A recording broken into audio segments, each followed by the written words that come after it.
Assalamualaikum warahmatullahi wabarakatuh.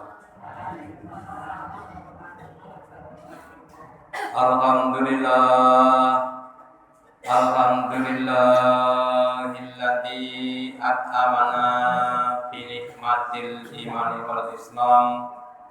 Asyhadu an la ilaha illallah wahdahu la syarikalah wa asyhadu anna Muhammadan abduhu wa rasuluhu la nabiyya wa la rasulah ba'dah.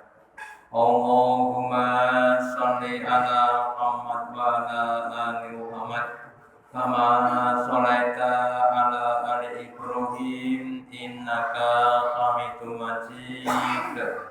Wa barik ala Muhammad wa ala ali Muhammad kama barakta ala ali Ibrahim innaka Hamidum Majid.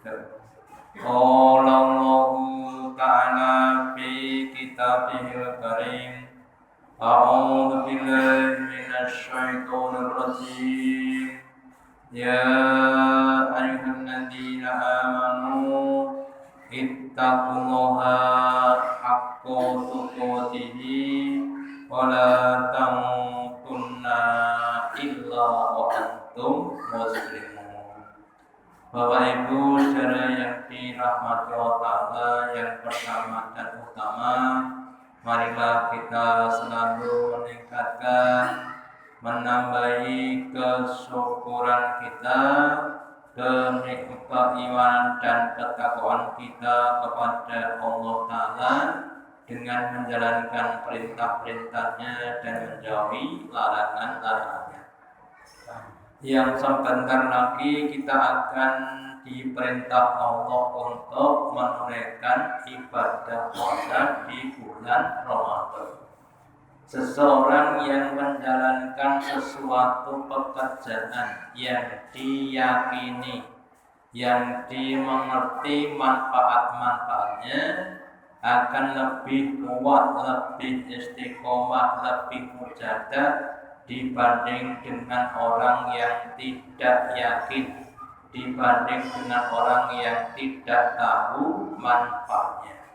Maka pada kesempatan malam hari ini akan saya sampaikan hikmah manfaat Ramadan. Diharapkan nanti kita akan semakin yakin dengan perintah-perintah Allah di dalam Ramadan. Kita akan semakin tahu manfaat-manfaat amal-amal apa yang mempunyai fadilah-fadilah di bulan Ramadan. Kita awali dari firman Allah Ta'ala di surat Al-Baqarah yang menjelaskan bahwa puasa itu yang diperintah tidak setiap orang, tetapi hanya orang-orang yang beriman. Maka Allah berfirman, A'udzu billahi minasy syaithanir rajim.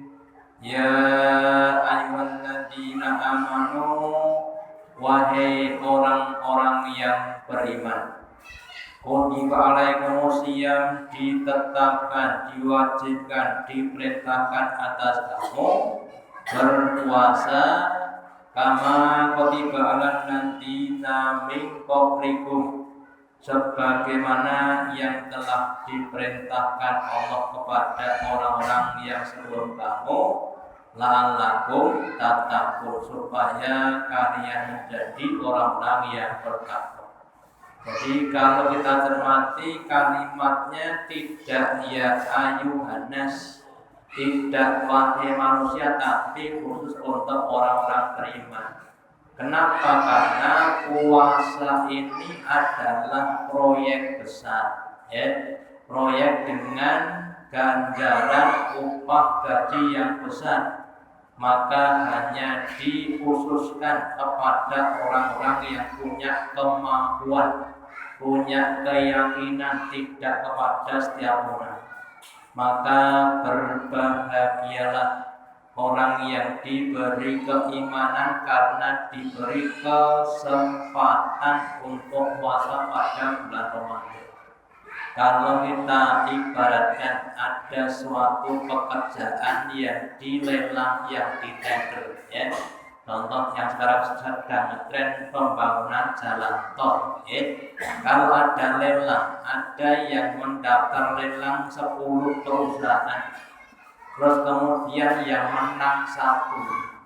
Yang menang itu lebih bahagia atau lebih sengsara dibanding yang tidak menang?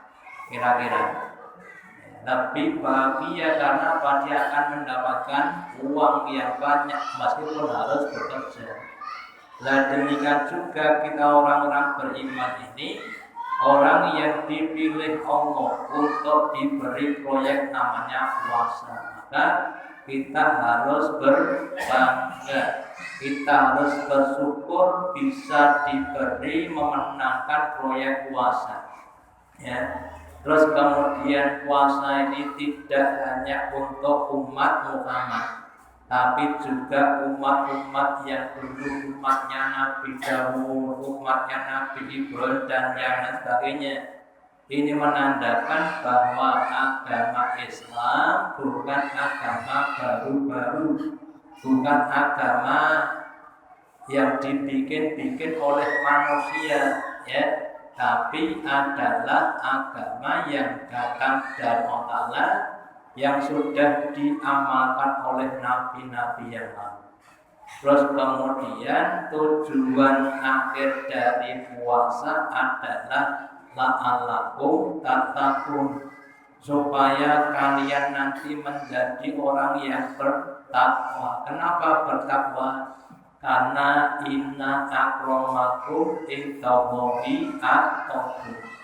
Orang yang paling utama, yang paling mulia, yang paling terhormat di antara kamu di hadapan Allah itu bukan orang yang kaya, bukan orang yang pintar, tapi orang-orang yang bertakwa. Sehingga nanti kita harapkan setelah adanya Ramadan ini, kita akan semakin takwa kepada Allah. Tahun depan lagi puasa lagi, takwa lagi, tambah imannya, tambah takwanya.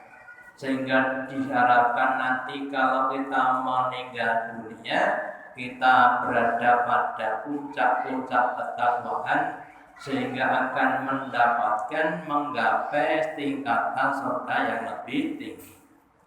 Selanjutnya, kalau kita cermati pada awal penetapan puasa, puasa itu dimulai dari waktu Isya, bukan waktu subuh.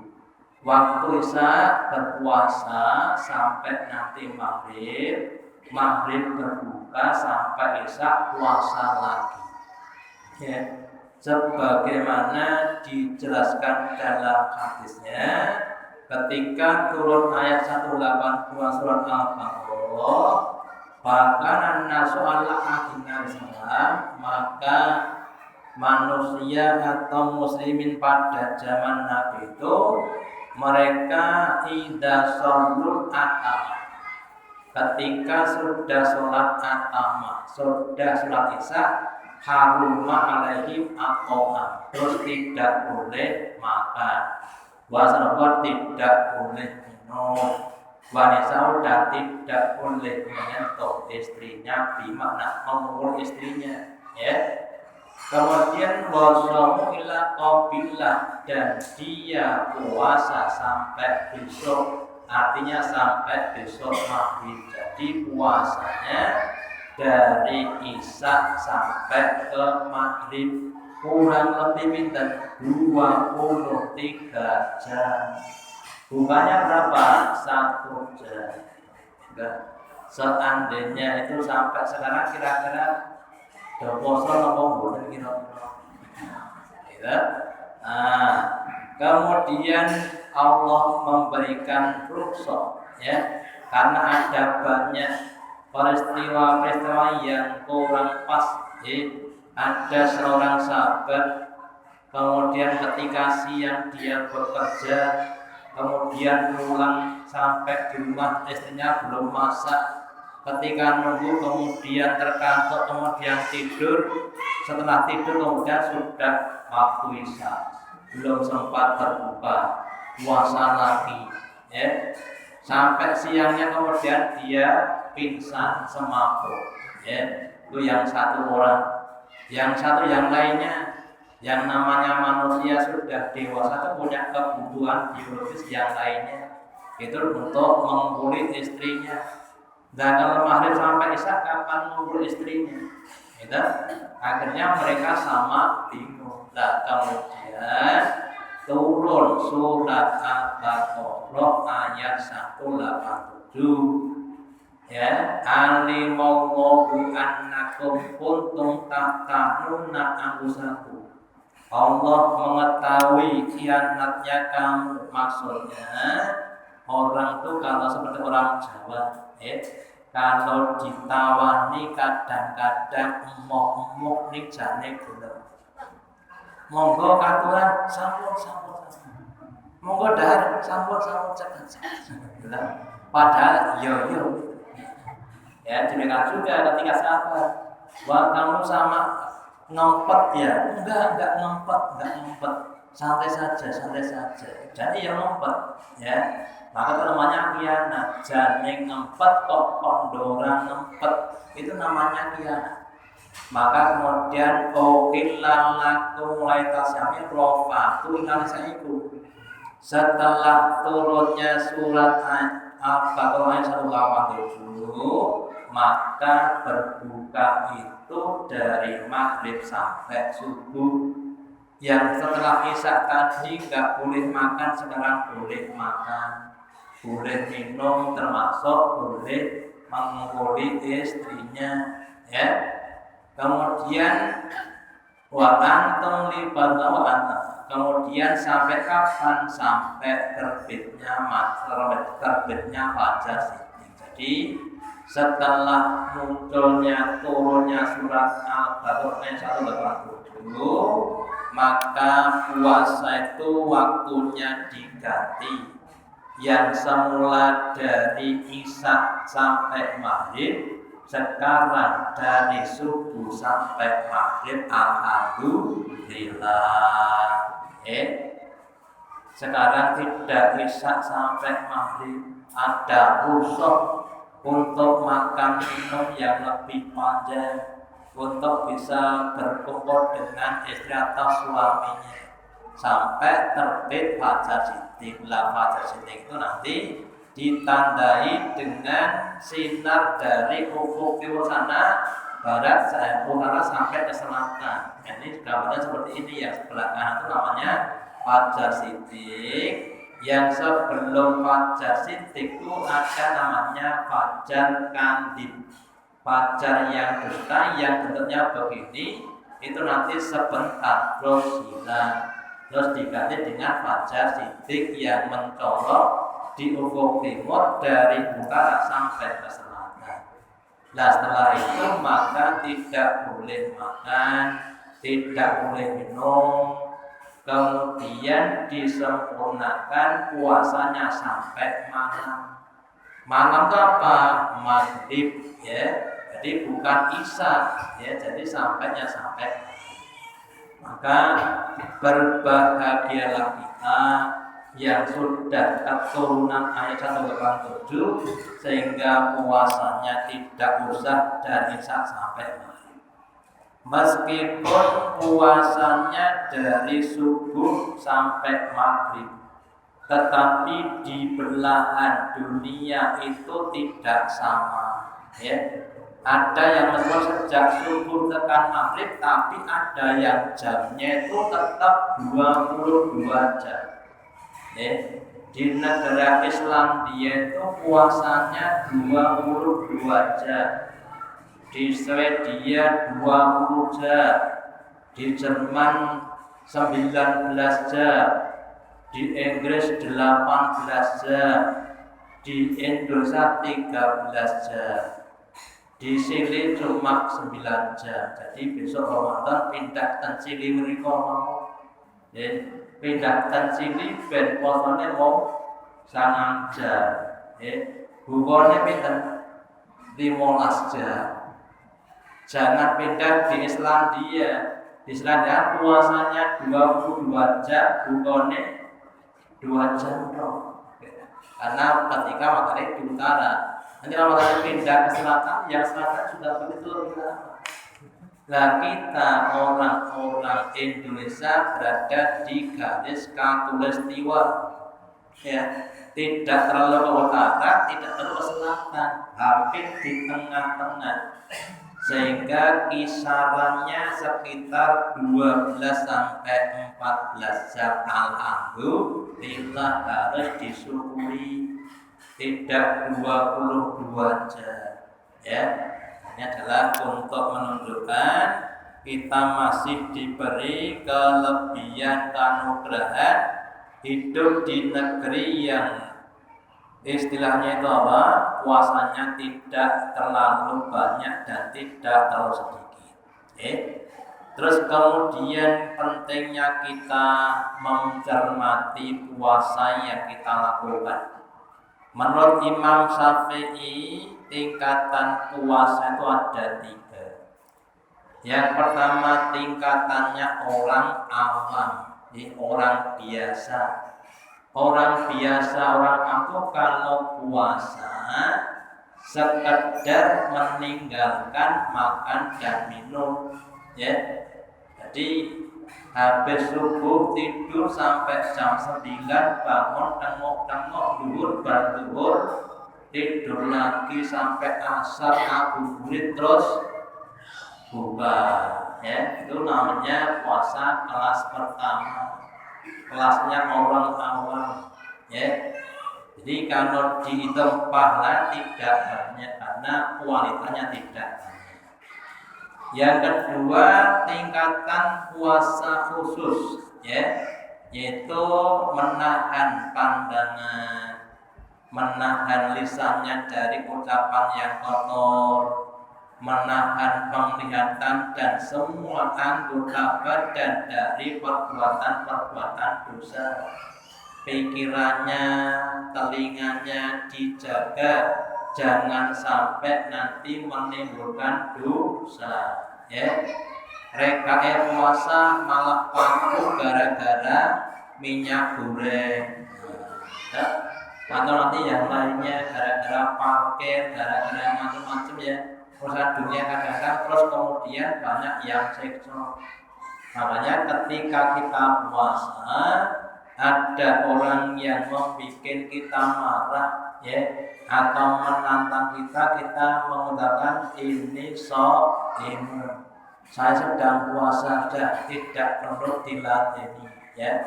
Makanya mari kita meningkatkan kemampuan kita dalam mengendalikan semua organ tubuh kita dari berbagai macam perbuatan-perbuatan yang dosa, ya. Mulai dari pandangan, telinga, lisan dan sebagainya perlu kita jaga, jangan sampai digunakan untuk hal-hal yang dapat menimbulkan dosa. Terus tingkatan yang ketiga lebih tinggi lagi, yaitu puasanya khusus orang yang khusus, jadi lebih khusus lagi, lebih tinggi lagi, ya. Puasanya orang yang dapat menahan diri dari keinginan yang jelek yang dapat menjauhkan dari Allah, termasuk hatinya dibersihkan. Ini nanti terutama pada 10 hari yang ketiga, ya. Kalau orang-orang yang puasanya khusus itu biasanya mereka sudah biasa untuk etika, ya. Mereka tinggal di masjid 10 hari sejak tanggal 21 sampai akhir bulan. tidak pulang makannya di masjid, tidur di masjid ya, asal juga di masjid, tidak kerja, tetap di masjid beribadah ya. Temannya di pasar apa di supermarket, tetap dia di masjid ya. Dan ini adalah tingkatan yang lebih tinggi. Nah, makanya ketika kita sudah di tingkat pertama, monggo kita berusaha di tingkat yang kedua. Setelah yang kedua, kita harus meningkat di tingkat yang ketiga dan seterusnya, sehingga ada kenaikan, ada perkembangan. Jangan sampai kita dalam beramal itu stagnan, ya. Karena hidup kita adalah terbatas waktunya. Sehingga kalau bisa semakin lama semakin berkembang, dan ketika kita meninggal dunia, kita bisa berada pada puncak-puncak amal kebaikan, sehingga akan mendapatkan yaitu surga yang lebih tinggi. Kemudian dalam suatu hadis dijelaskan Nabi tentang kegembiraan orang yang puasa. Nabi bersabda, lis-shaimi farhatani. Bagi orang yang puasa itu ada dua kegembiraan. Farhatun inda fitratihi, yang pertama bergembira dengan buka puasanya. Segelas air putih yang diminum orang yang berpuasa itu lebih nikmat dibanding orang yang tidak puasa. Kenapa? Karena lebih harus orang yang berpuasa. Apalagi tidak sekedar air putih ya. Di daerah sini kira-kira siapa yang bukanya cuma segelas air putih saja? Enten boten? Ya. Pada zaman Umar bin Khattab jadi khalifah pernah mengundang rakyatnya untuk buka puasa. Acaranya apa? Setelah adzan maghrib, kemudian dikasih air putih 1 gelas. Setelah itu sholat maghrib, setelah itu pulang. Jadi nggak jadi makan, cuma segelas air tadi. Ya. Kalau di sini telur balik, gitu. Jika ada mulai takjilnya berapa?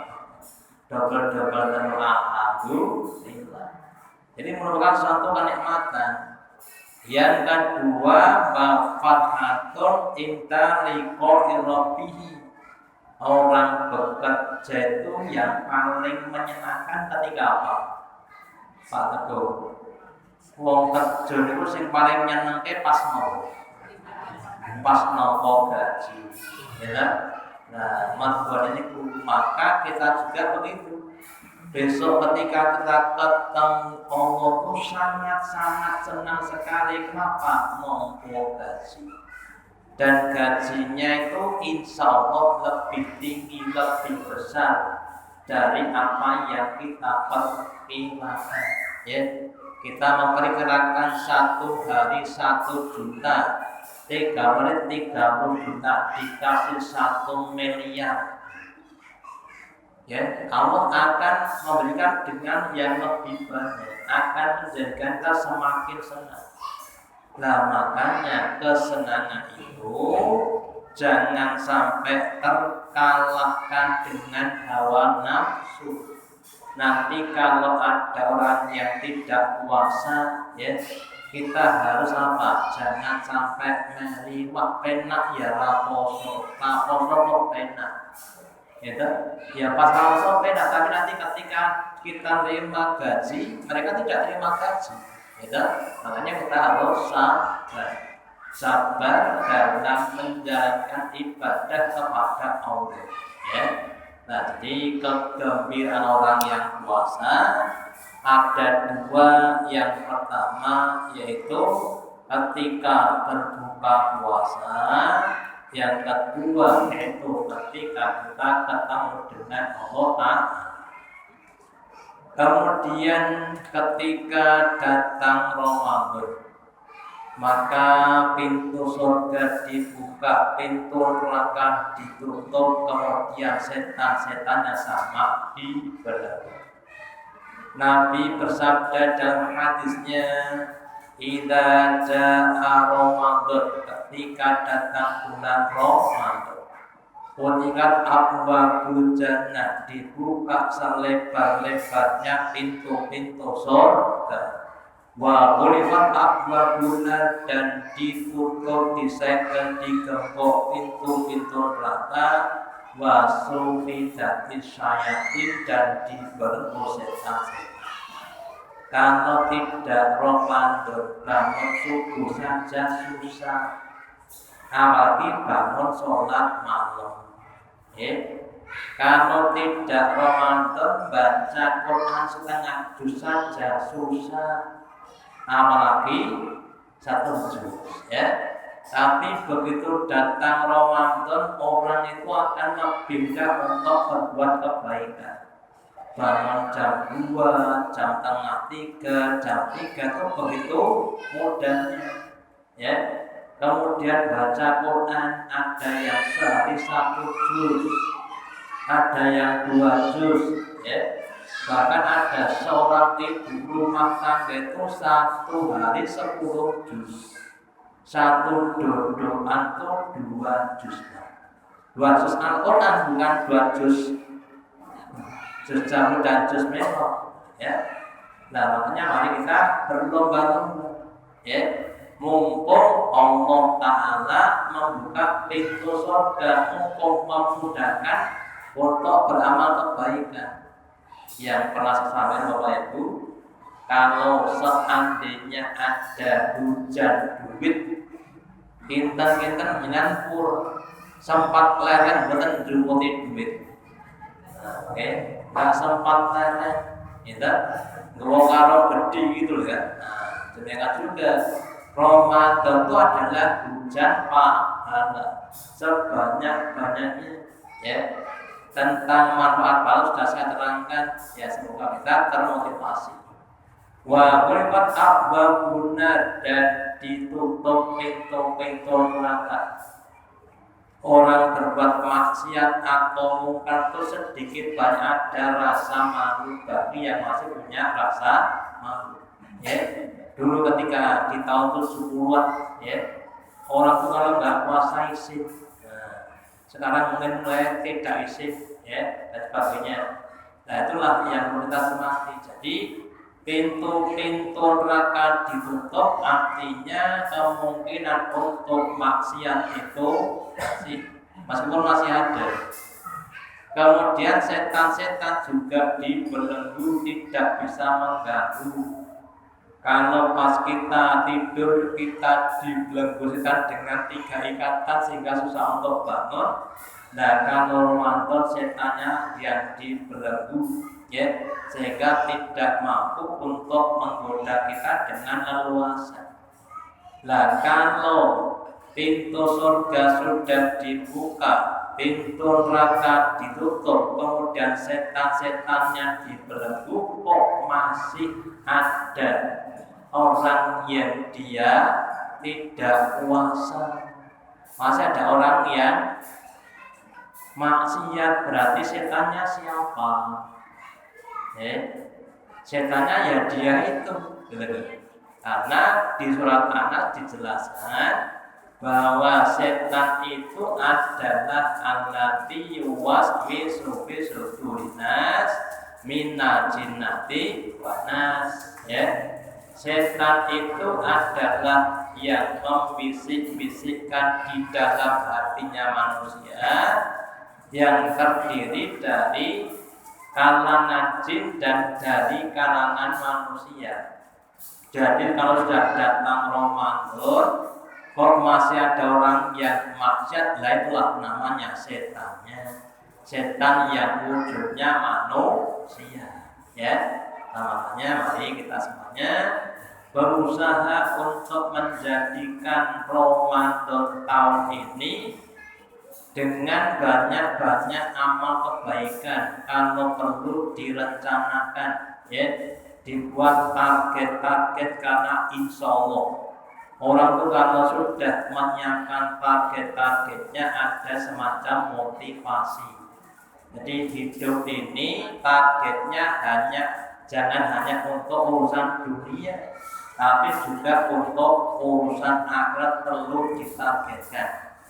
Puasa tahun ini saya mentargetkan untuk khatam 1 kali, khatam 2 kali, khatam 3 kali, ya.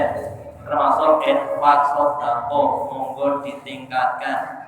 Tahun kemarin saya infaknya cuma 100.000, tingkatkan 150.000 atau yang lainnya, ya.